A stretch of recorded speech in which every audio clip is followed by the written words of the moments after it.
Uni Eropa bereaksi terhadap rencana Presiden terpilih Amerika Serikat Donald Trump yang mencoba menggunakan tarif untuk mendorong Denmark menjual pulau Greenland kepada negeri Paman Sam.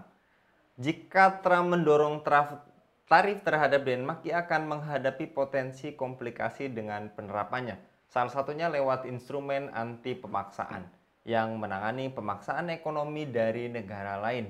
Apakah tindakan Amerika untuk merebut Greenland dapat dianggap sebagai ancaman terhadap kedaulatan negara? Bagaimana reaksi Denmark jika Amerika menggunakan kekuatan militer atau ekonominya? Lantas, apakah langkah Amerika ini dapat memicu perlombaan militer di Arktik?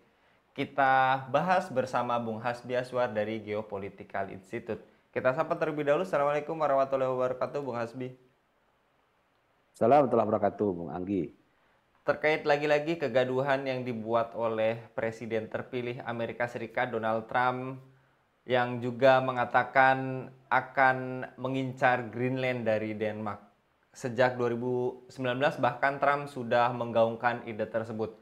Menurut Anda, Bung Hasbi, apakah tindakan Amerika untuk merebut Greenland dapat dianggap sebagai ancaman terhadap kedaulatan banyak negara, Bung? Ya, baik, Bung Anggi. Kalau menurut saya sebenarnya ini hanya gertak saja ya. Eh, bukan hanya gertak sih, tapi mungkin stylenya Trump lah yang suka belak-belakan dalam berbicara gitu. Walau karena kalau bicara mengenai perebutan-perebutan bukan suatu hal yang mudah ya gitu. Jadi saya kira tidak Amerika tidak akan melakukan itu gitu. Hanya saja memang stylenya Trump yang seperti itu belak-belakan, kemudian kasar gitu. Itu style style apanya? Style komunikasi politiknya Donald Trump gitu. Nah, eh, apa namanya?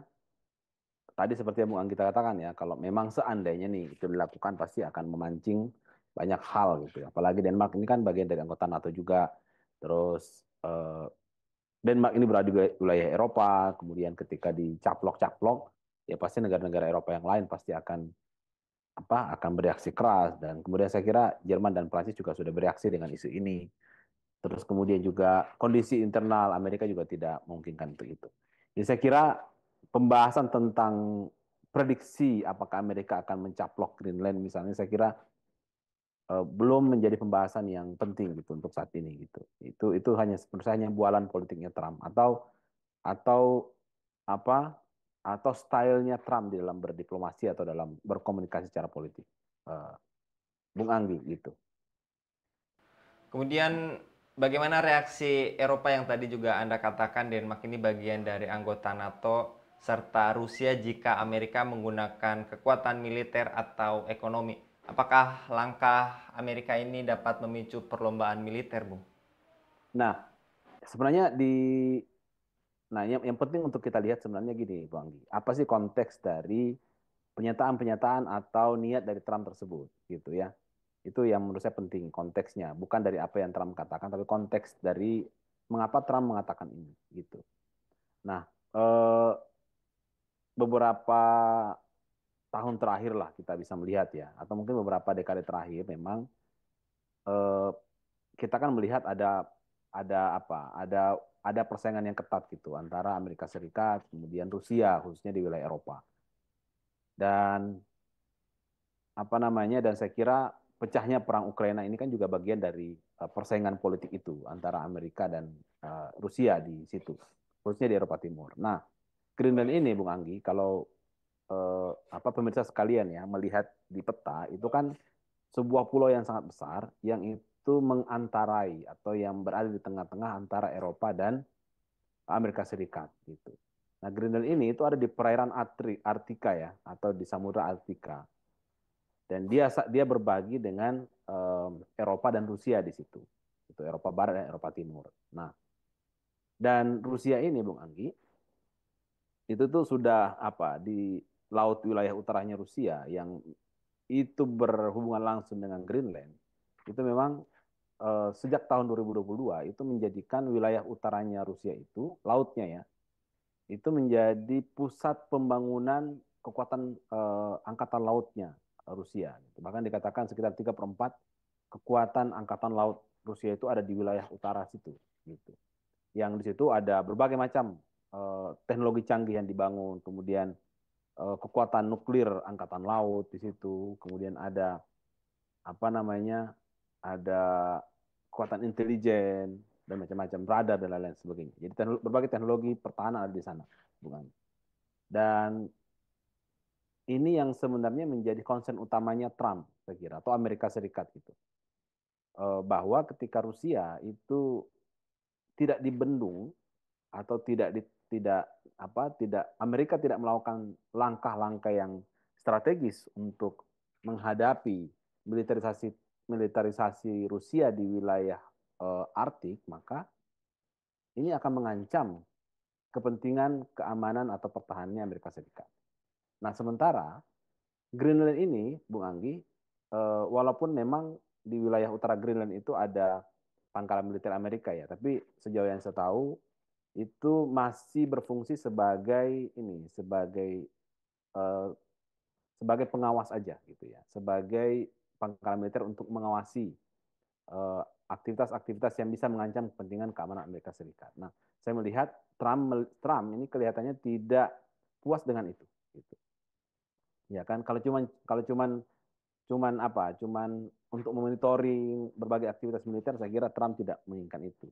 Saya melihat Trump itu menginginkan bahwa wilayah Greenland ini menjadi salah satu tempat untuk pangkalan militer besar Amerika Serikat. Ini sama dengan misalnya Darwin Australia untuk menghadapi uh, provokasi-provokasi China di Laut Cina Selatan. Nah, saya melihat wilayah Greenland ini itu adalah wilayah yang sangat diharapkan oleh Trump, oleh Amerika Serikat untuk menjadi tempat atau tempat di mana kekuatan militer Amerika Serikat bisa bekerja secara efektif di sana untuk bisa menghalau termasuk menekan Rusia. Jadi saya kira konteksnya itu, Bung Anggi ya. Trump itu menginginkan suatu hal yang lebih besar sebenarnya, atau sesuatu yang lebih terhadap Greenland, bukan sekedar mitra kerjasama ya dengan Denmark misalnya, karena Greenland ini kan di bawah kekuasaannya, di bawah penguasaannya Denmark.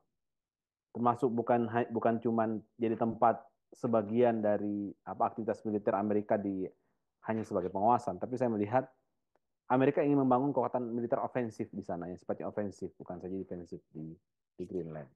Gitu. Jadi saya kira itu konteksnya ya Bung Anggi. Nah, yang menjadi soal adalah ini ketika Amerika itu punya niat untuk memiliterisasi Greenland, gitu. Nah, negara-negara Eropa yang lain pasti akan tersulut gitu. Kenapa? Karena ketika terjadi militerisasi, ini kan akan terjadi yang disebut sebagai security dilemma ya. Atau akan terjadi persaingan kekuatan militer gitu. Dan akan terjadi militerisasi besar-besaran dan nah ini kan berpotensi pecah perang gitu di wilayah Eropa dan negara-negara Eropa seperti Prancis dan Jerman, saya kira mereka punya cara pandang lain gitu untuk menghadapi isu ini dan bagi mereka saya kira mereka akan mikir ini kalau Amerika dan Rusia ini melakukan apa kompetisi militer dan kemudian tensi menghangat bahkan memanas di kawasan Eropa, maka ya otomatis Jerman dan Prancis akan dipaksa ikut karena dua negara ini kan juga negara anggota NATO gitu. Dan bisa jadi mereka punya prioritas lain gitu dibanding harus ikut-ikutan terus-menerus dengan misi atau dengan proyek Amerika untuk selalu membendung musuh-musuhnya utamanya Rusia dan China. Gitu. Itu yang membuat menurut saya kenapa negara-negara Eropa seperti misalnya Prancis dan Jerman itu menjadi pihak yang sangat kritis terhadap hal ini gitu. Karena ujung-ujungnya kedua negara ini juga yang akan repot ya kan untuk menghadapi atau untuk merespon provokasi-provokasi dan kompetisi-kompetisi militer yang menurut mereka tidak mesti seperti itu. Itu, Bang. Selain kedua negara tadi yang Anda sebutkan, Bung Hasbi, bagaimana Rusia serta Cina akan merespon peningkatan dominasi Amerika di Greenland ini, Bung? Ya, saya yakin pasti kedua dua negara ini pasti akan juga beraksi keras ya, Bung Anggi. Ini sama misalnya kalau kita lihat pada saat apa Amerika membentuk apa kuat ya kalau tidak salah di wilayah Laut Cina Selatan ya, di mana apa Australia itu membeli kalau tidak salah kapal selam dari Prancis gitu. Dan bagi Cina itu Cina beraksi keras kan. Jadi Cina melihat itu sebagai militerisasi Laut Cina Selatan yang bisa yang bisa memancing tensi yang semakin panas gitu. Nah, Pak, saya yakin sekali ketika Amerika melakukan militerisasi, pasti Cina, karena Rusia dan Cina kan juga berbatasan ya, Bung Anggi ya, dan Cina juga punya kepentingan di wilayah Arktik ya, dengan proyek BRI dan macam-macamnya gitu. Nah, pasti itu, saya yakin pasti Rusia akan bereaksi keras, termasuk juga Cina juga saya kira akan ikut-ikutan bereaksi dengan itu. Ini karena ini kita sudah punya presiden ya, kita sudah punya cerita sebelumnya gitu di Laut Cina Selatan pada saat terjadi peningkatan aktivitas militer Amerika Serikat bersama sekutunya, ya Cina bereaksi keras. Gitu. Cina mengatakan bahwa ini adalah sama dengan mengembalikan suasana perang dingin lagi gitu, di mana terjadi perlombaan militer yang mengancam keamanan dan stabilitas kawasan.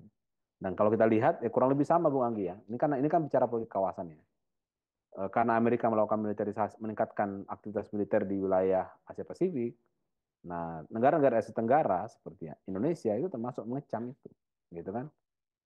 Karena sama juga sebenarnya posisinya sama posisi Indonesia sama posisinya dengan Jerman dan Prancis misalnya, yang tidak mau terlibat ya, dan punya cara pandang lain sebenarnya yang mungkin menurut mereka lebih aman daripada melakukan aktivitas militerisasi, gitu. Setelah perdebatan kita ini, Bung, apakah kesimpulannya perebutan Greenland mencerminkan kebijakan imperialisme modern? Ya, kalau kita lihat dalam perspektif politik ya memang ini bagian dari upaya Amerika untuk tetap menjaga hegemoni globalnya ya, Bung Anggi ya. Dan tidak ingin ada negara lain yang akan menjadi kekuatan baru yang akan mengambil dominasi dan hegemoni Amerika Serikat. Nah, selama Amerika Serikat menjadi negara yang paling dominan di dunia, maka selama itu pula Amerika Serikat bisa menentukan nasib dunia. Gitu. Nah, saya kira apa dampak dari dominasi global Amerika Serikat secara ekonomi, politik, militer, ya apa yang terjadi di Gaza, saya kira sekarang menjadi jawaban untuk itu. Jadi saya kira ya ini pasti jelas ya bagian dari proyek imperialisme, proyek kolonialisasi baru Amerika Serikat yang tetap yang tetap ingin dijalankan, ingin tetap dipertahankan oleh Amerika Serikat. Ya. Baik, jasa kalau Bung Hasbi untuk pemaparannya pada kabar petang kali ini. Mudah-mudahan ini membuat kita semakin tahu lagi bahwa memang itulah watak dari imperialisme modern. Jasa kalau sekali lagi Bung Hasbi untuk pemaparannya pada kabar petang kali ini. Demikian pemirsa Ilava News, dukung dengan subscribe, share, dan like. Semoga menjadi kebaikan bagi kita semua di dunia dan di akhirat. Saya Anggi Suara diundur diri. Assalamualaikum warahmatullahi wabarakatuh.